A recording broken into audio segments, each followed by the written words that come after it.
5th class के बच्चे ध्यान देंगे। रचना सागर की फॉरएवर विद साइंस है। इसका पेज नंबर 60, जिस पर लेसन है 8, food health and safety. Food मतलब भोजन, हेल्थ माने आपका स्वास्थ्य है, एंड सेफ्टी मतलब सुरक्षा, मतलब भोजन, स्वास्थ्य एंड सुरक्षा। तो हम इसके बारे में पढ़ेंगे कि किस तरीके से हमें भोजन करना चाहिए और कैसे हेल्थ का ध्यान रखते हुए सेफ्टी भी रखनी चाहिए। तो वी नीड एनर्जी, हमें आवश्यकता होती है वर्क के लिए एनर्जी की, टू प्ले खेलने के लिए भी। From where do we get this energy, कहाँ से मिलती है हमें ये energy? We get this energy from the food, हम प्राप्त करते हैं एनर्जी फूड से। वी ईट, हम जो खाते हैं। This energy also helps to repair the damaged cells, ये एनर्जी जो है हमारी मदद करती है डैमेज सेल को रिपेयर करने में। हेल्प अस टू ग्रो, आपको बढ़ाने में, and help us to reproduce, जिसकी वजह से हम रिप्रोड्यूस भी कर पाते हैं। रिप्रोडक्शन होता है अपने समान जीवों को जन्म देना या संतति को जन्म देना। The material in the food which help us to remain healthy are known as nutrients, जो मटेरियल फूड में होता है और वो हमें मदद करता है हेल्दी रहने में, वो न्यूट्रिएंट्स कहलाते हैं। However, all the food we eat to do not contain the same nutrients, जबकि जो फूड हम खाते हैं उसमें सेम न्यूट्रिएंट्स नहीं होते।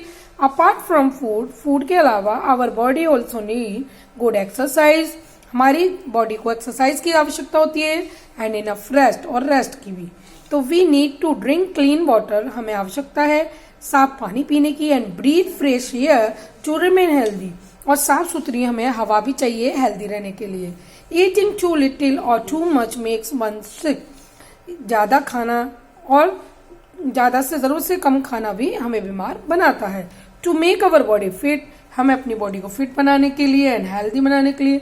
टू वर्क, काम करना है, एंड प्ले, खेलना भी है। We must eat a balanced diet, और हमें साथ के साथ बैलेंस डाइट भी खानी है।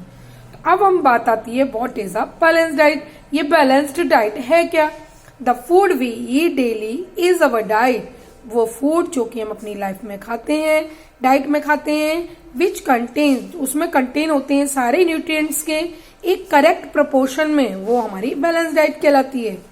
मतलब जैसे चावल हो गया, दही हो गया, पापड़ हो गया, रोटी होगी, ये सब थोड़ी थोड़ी मात्रा में चीजें हैं, एक प्रोपोर्शन में होंगी तो वो हमारी बैलेंस डाइट होगी।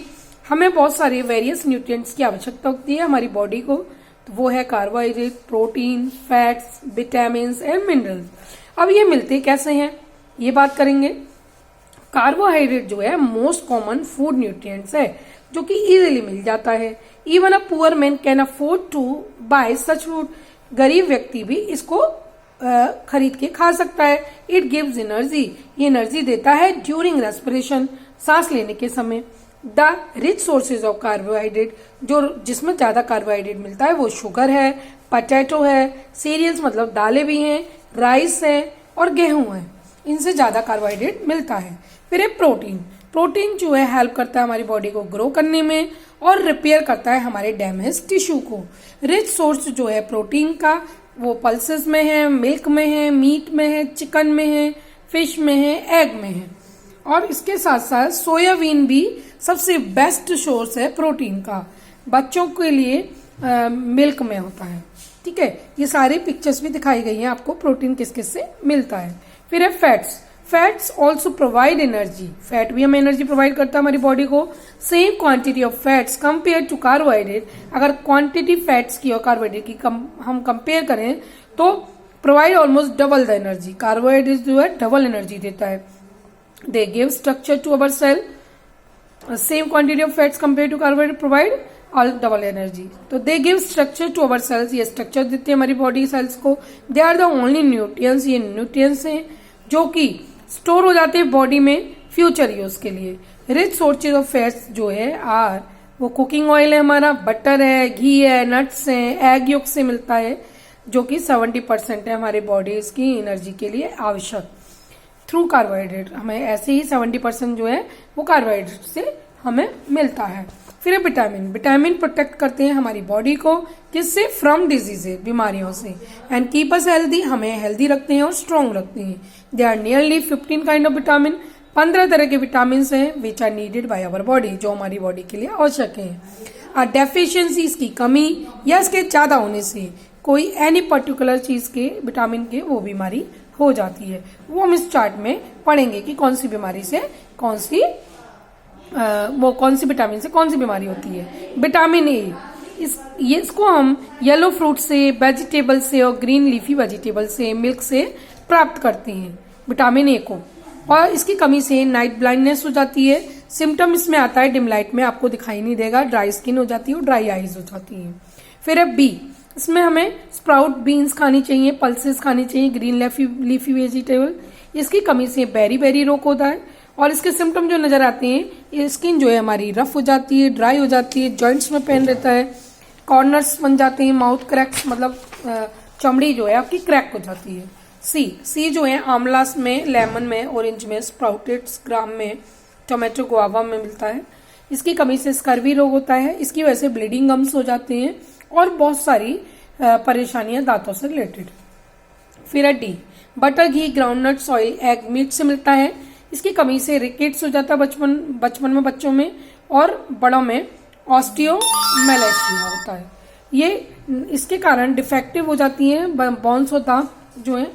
अब ये देख लो आप, इनकी पिक्चर्स भी दी हुई है सभी की, ठीक है। ओवर कुकिंग और डीप फ्राइंग में डिस्ट्रॉय, ओवर कुकिंग मतलब ज्यादा पका हुआ खाना, और डीप फ्राई यानी तेल में तला हुआ खाना जो है वो डिस्ट्रॉय करता है हमारे इंपॉर्टेंट विटामिन को। Small amount of vitamin B और vitamin C will be washed away. B और सी जो है वॉश अवे हो जाता है जब हम वेजिटेबल को काटते हैं, और कटी वेजिटेबल को हम जब धोते हैं तब, तो हमें काटने से पहले ही धोना चाहिए। फिर है minerals, like vitamin minerals also neither energy giving food, ना तो ये एनर्जी गिविंग फूड है और ना ही बॉडी बिल्डिंग है, बट दे आर नीडेड, ये फिर भी जरूरी होते हैं हमारी बॉडी को प्रॉपर ग्रोथ के लिए। They are required in very small quantity, ये बहुत कम क्वांटिटी में जरूरत होती है। ये रिच सोर्स ऑफ मिनरल जो है कॉमन साल्ट है, पहले फ्रूट से भी मिलता है, ग्रीन लीफी वेजिटेबल से भी, पूरा होल ग्रेन जैसे हम खाते हैं ना दलिया खिचड़ी, उससे भी, सीरियल से भी, जैगरी से भी और मिल्क से भी मिलता है।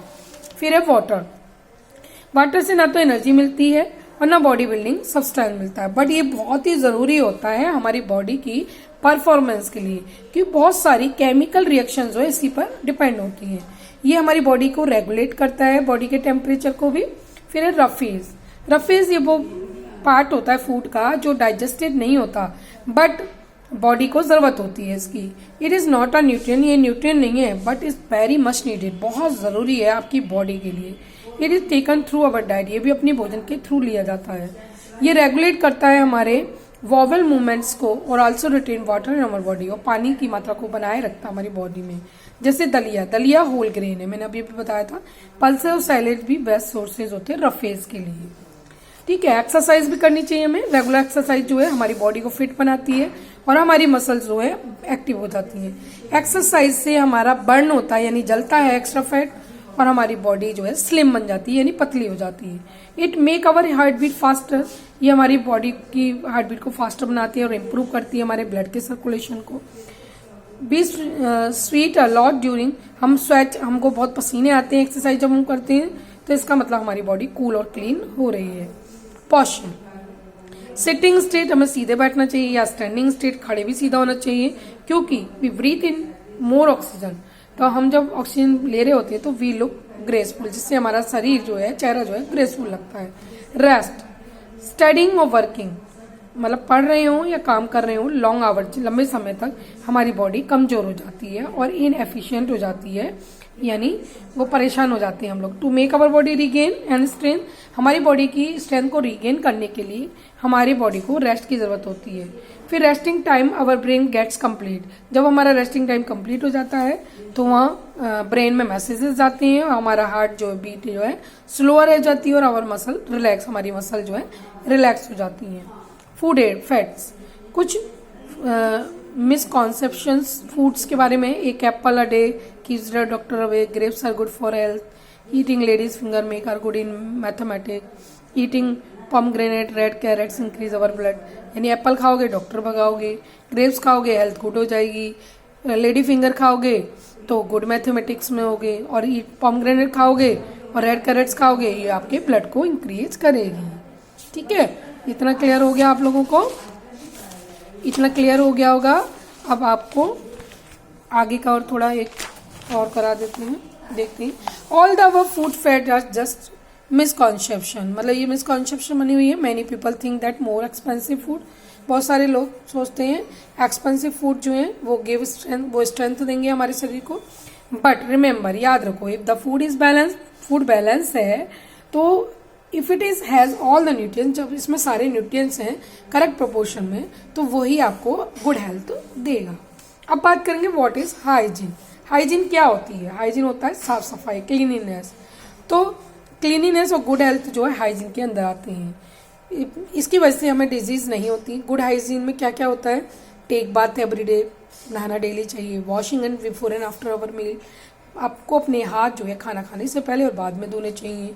Changing sweaty clothes after coming back from your school और प्ले, जब आप पसीने से आपके कपड़े गीले हो गए हों या गंदे हो गए, स्मेल आ रही हो, तो उनको चेंज करना चाहिए। ब्रशिंग टीथ प्रॉपरली, दांतों में टीथ जो है, ब्रश जो है टूथ ब्रश से क्लियर प्रॉपरली करने चाहिए। Up down in out movement में, मॉर्निंग जब आप उठते हो तब और इवनिंग जब आप सोते हो तब, दोनों time. Washing your hands after going to the toilet with soap, जब अगर आप टॉयलेट जा रहे हो तो आपके हैंड्स को आपको साबुन से धोना चाहिए। कीपिंग योर सराउंडिंग क्लीन, आपके आसपास को भी आपको साफ रखना चाहिए। रेगुलर एक्सरसाइज करनी चाहिए, रेस्ट करना चाहिए, ये भी बहुत जरूरी है। वेयरिंग क्लीन क्लॉथ, और साफ सुथरे कपड़े पहनने चाहिए। फिर अब बात करेंगे डिजीज की, बीमारियों की। Any deviation in the normal functioning of the body called a disease, कोई भी आपके नॉर्मल फंक्शन, आपकी बॉडी के जो नॉर्मल फंक्शंस हैं उसमें कोई भी डेविएशन आता है, उतार चढ़ाव होता है, वो डिजीज है। This may be due to the some micro organism, ये कुछ माइक्रो ऑर्गेनिज्म के कारण हो सकती है और कुछ मल फंक्शनिंग के कारण भी हो सकती है। तो डिजीज है दो तरह की होती है, नॉन कम्युनिकेबल और कम्युनिकेबल। नॉन कम्युनिकेबल डिजीज वो होती हैं, वो कैनॉट बी ट्रांसमिटेड, वो ट्रांसमिटेड नहीं होती एक पर्सन से दूसरे पर, वो किसी अंदर की परेशानी के कारण या विटामिन डेफिशिएंसी के कारण होती हैं, या मिनरल्स के कारण, या हार्ट डायबिटीज, ये सब जो है ये नॉन कम्युनिकेबल है। कुछ डिजीज जो डेफिशिएंसी जो मिनरल्स के कारण होती है वो मैंने यहाँ चार्ट में हम पढ़ेंगे। बहुत सारे मिनरल्स होते हैं जो एसेंशियल होते हैं हमारे शरीर के लिए, इंपॉर्टेंट फंक्शन होते हैं हमारी बॉडी में इनके, और जैसे कैल्शियम और फास्फोरस, इनकी कमी से हमें डिफेक्टिव हो जाती है, हमारी बोन्स और दांतों में प्रॉब्लम हो जाती है। इसको हम कैसे पूरा करते हैं? मिल्क और मिल्क प्रोडक्ट से। आयरन, एनीमिया की कमी यानी ब्लड की कमी हो जाती है, इसके लिए हमें स्पिनच, एप्पल, ब्रिंजल, पल्सेस खानी चाहिए। आयोडीन, ये स्वेलिंग हो जाती है नेक में, इसके लिए जैगरी और iodise salt, meat and sea food खाना चाहिए। फिर बात करेंगे कम्युनिकेबल डिजीज। ये डिजीज वो होती हैं जो ट्रांसमिटेड होती हैं, यानी एक स्थान से या एक पर्सन से दूसरे पर्सन में इजीली ट्रांसमिटेड हो जाती है, ये कम्युनिकेबल डिजीज होती हैं। डिजीज जो कि कॉज्ड बाय वायरस होती हैं वो AIDS, rabies, mumps, measles, common cold, chicken pox और हेपेटाइटिस हैं। जो बैक्टीरिया के थ्रू होती है typhoid, TB, tetanus, cholera, diphtheria, leprosy है। जो फंजाई के थ्रू होती है स्किन इन्फेक्शन है। जो प्रोटोजन्स के थ्रू होती है मलेरिया, स्लीपिंग सिकनेस है। जो इंसेक्ट्स के कारण होती है house fly, typhoid fever, cholera, red flea और प्लेग है। कॉमन कम्युनिकेबल डिजीज जो है वो नॉन लिविंग एजेंट्स हैं। क्यों? क्योंकि ये which cause disease through transmission, ये एयर, वाटर, सॉइल से होती हैं, क्योंकि ये ट्रांसमिट हो रही हैं एक पर्सन से दूसरे में, but don't actually cause the disease, मगर ये एक्चुअली कारण नहीं है डिजीज का। डिजीज जो है ट्रांसमिटेड होती हैं एयर के द्वारा, एयरबोर्न डिजीज कहलाती हैं वो, जैसे कॉमन कोल्ड, मीजल्स, वाटरबोर्न होती हैं वो टाइफाइड, कोलेरा, जॉन्डिस है, और जो डायरेक्ट कांटेक्ट में आती है वो एड्स, हेपेटाइटिस। ठीक है, आज आपको क्लियर हो गया होगा। पानी से संबंधित जो बीमारियां हैं वो एयर बॉर्न डिजीज, जो वाटर से वाटर बॉर्न डिजीज, और तीसरी टाइप की जो हो गई वो कांटेक्ट से होती हैं, तो डायरेक्ट कांटेक्ट डिजीज। अब आपको कम्युनिकेबल और नॉन कम्युनिकेबल डिजीज वगैरह पता चल गई। अब नेक्स्ट वीडियो में आपको नेक्स्ट क्लियर करेंगे। मेरे चैनल को लाइक सब्सक्राइब जरूर कर देना। Thank you.